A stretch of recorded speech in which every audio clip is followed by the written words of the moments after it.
Hello and welcome to the YouTube channel of Heritage Public School, and this is the video for class 6th chapter 1 of civics book, Understanding Diversity.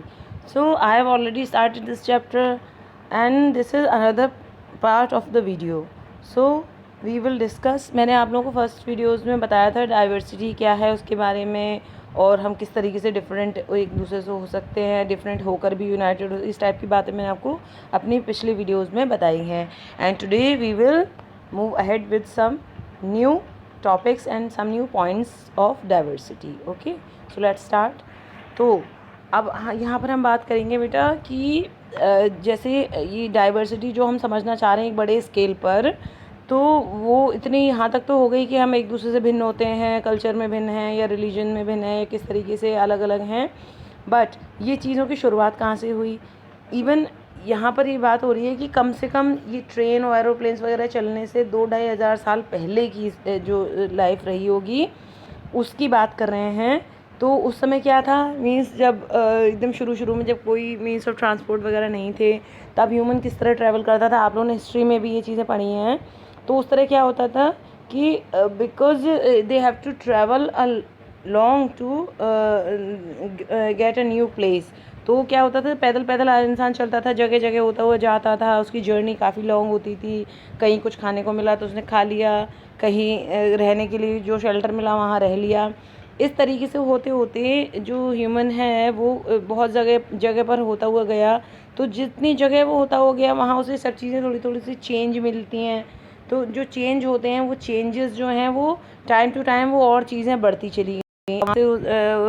जो है वहाँ के लोग कहीं और आगे बढ़ गए, तो उनकी languages, food, religions become a mix of old and new. तो उसमें क्या होता है कि जैसा एक जगह छोड़ के वो दूसरी जगह आगे बढ़ा, तो क्या होगा, जहाँ जहाँ वो रुकते हैं, लोग रुके थे वहाँ क्या हुआ कि उनके और जो आ रहे थे, जो ट्रैवल कर रहे हैं कंटिन्यूस, वो लोग काफ़ी दिनों तक एक साथ रहते थे. तो आपस में जो एक्सचेंज होता है, बहुत सारे कल्चर्स का एक्सचेंज, म्यूज़िक का एक्सचेंज या लैंग्वेजेस का, तो इसने भी एक नई हिस्ट्री क्रिएट की. तो इससे क्या होता है कि उससे कुछ नया बना, कुछ डिफरेंट बना.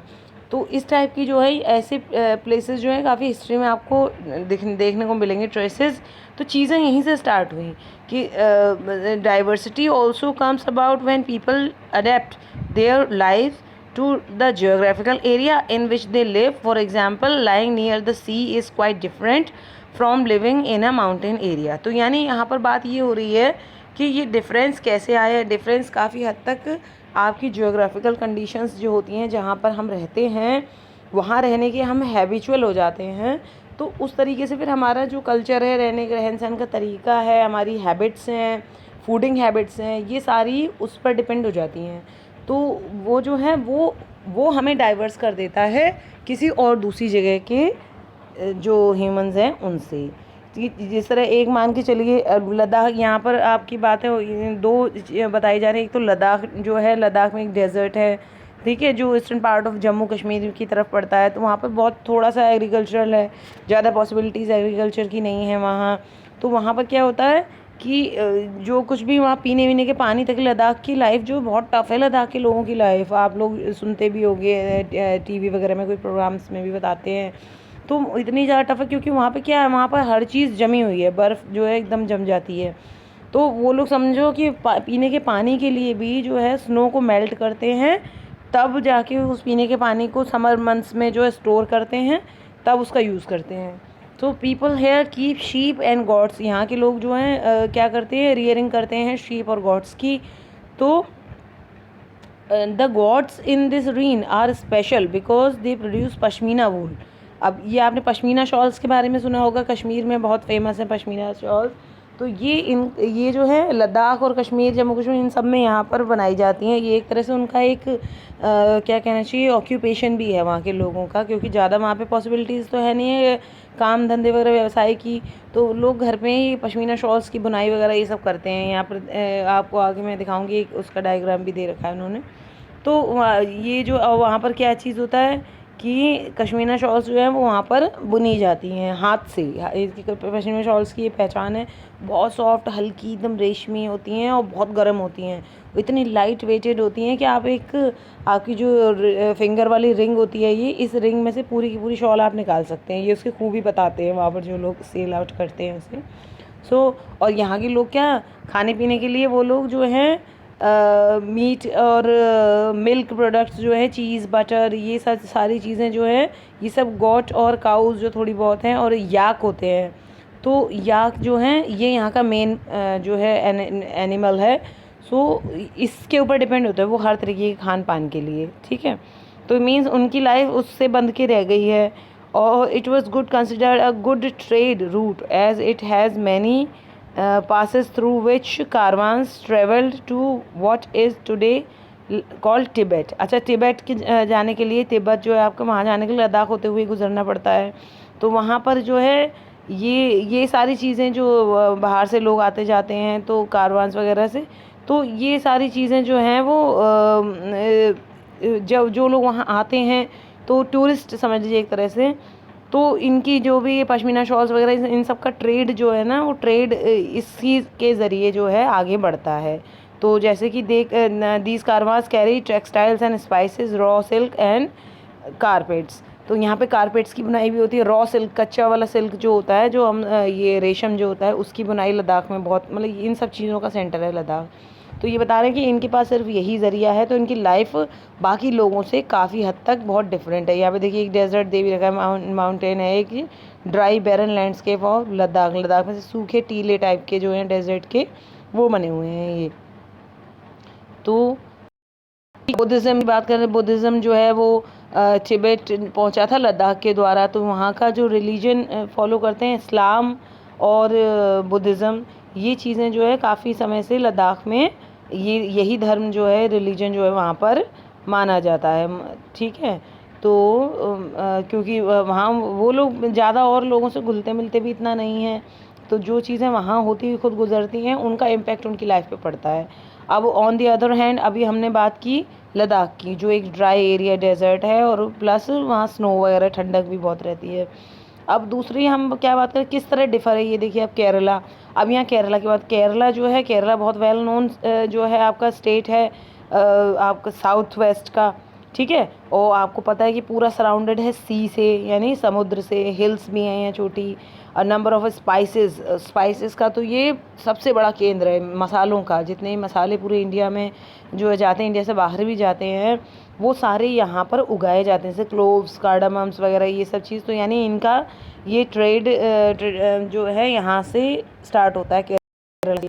और यहाँ पर फेस्टिवल्स वगैरह जो है, और या फिशिंग वगैरह यहाँ पर होती है, क्योंकि बिकॉज पानी है चारों तरफ। तो और इसका हिस्ट्री से भी बहुत पुराना वो है, संबंध है कि many Arab traders also came here, यहाँ केरला होते हुए थे। इब्न बतूता एक राइटर है जिसने सारी बातें इसके बारे में लिखी हैं। केरला एक मेन सेंटर था पुराने समय से।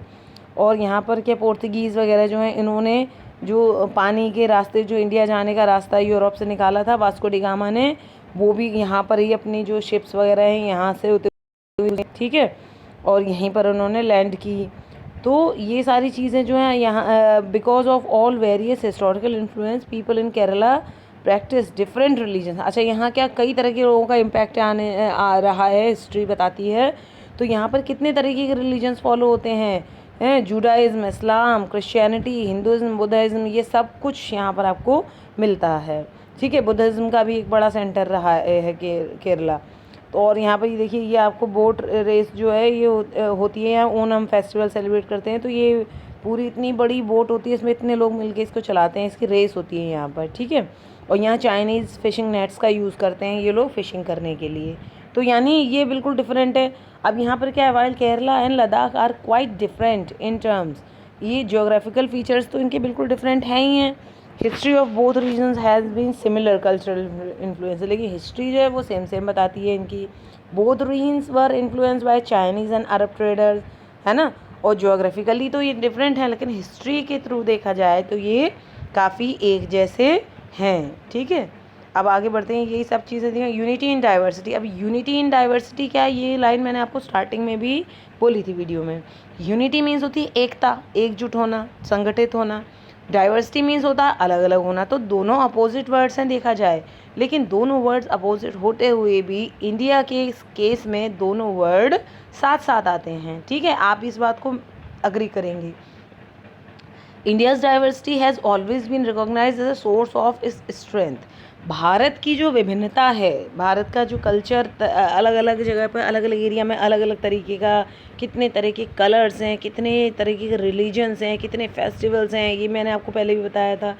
पर इतनी सारी जो इसकी डिफ्रेंशिएट जो इसे करते हैं, वही सारे असलियत में देखा जाए तो इसकी ताकत भी है। भारत देश का जो है एक संगठित देश के रूप में उभरता है ना, तो इसका डिफरेंट होना ही इसका एक होना है। ये बड़ा ही कंट्राडिक्टरी है पर बड़ा ही इंटरेस्टिंग फैक्ट है।